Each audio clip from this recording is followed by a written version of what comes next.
ఏంటబ్బా క్లాస్‌లో ఇంత హడావిడిగా ఉన్నారు, ఎక్కడికి వెళ్తున్నారా అని చూస్తే ల్యాబ్‌కి అన్నారు. ఏ ల్యాబ్‌కి వెళ్తున్నా, ఏంటబ్బా ఇంత స్పీడ్‌గా వెళ్తున్నారు, మా వాళ్ళేనా ఇది అని చెప్పేసి నేను షాకింగ్‌గా ఫీల్ అయితే, వీళ్ళు చూడండి ఎంత స్పీడ్‌గా పోతున్నారు, వెనక్కి చూసుకుంటూ ముందు చూసుకుంటూ పోతూనే అన్నారు. నేను ల్యాబ్ బుక్స్ తీసుకెళ్ళి ఏం తీసుకెళ్ళి జస్ట్ ఒక రఫ్ బుక్ తీసుకొని ల్యాబ్ బుక్స్ స్టార్ట్ అయ్యి వెళ్ళిపోయాను. లోపలికి వెళ్ళి చూస్తే ఏసీ ఆన్ చేశారు. ఈ ఒక్క రీజన్ కోసమే ల్యాబ్కి వస్తున్నారు అందరూ ఫుల్గా.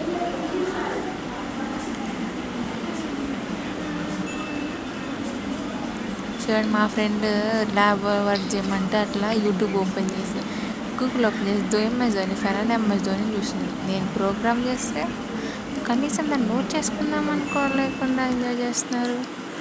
చూడగా ఎట్లా ఎంజాయ్ చేస్తున్నారు. యూట్యూబ్ వీళ్ళకి చదువుకోవడానికి ల్యాబ్స్ ఇచ్చారు, దేనికి ఇచ్చారు తెలియకుండా ఉంది. Okay friend, do subscribe.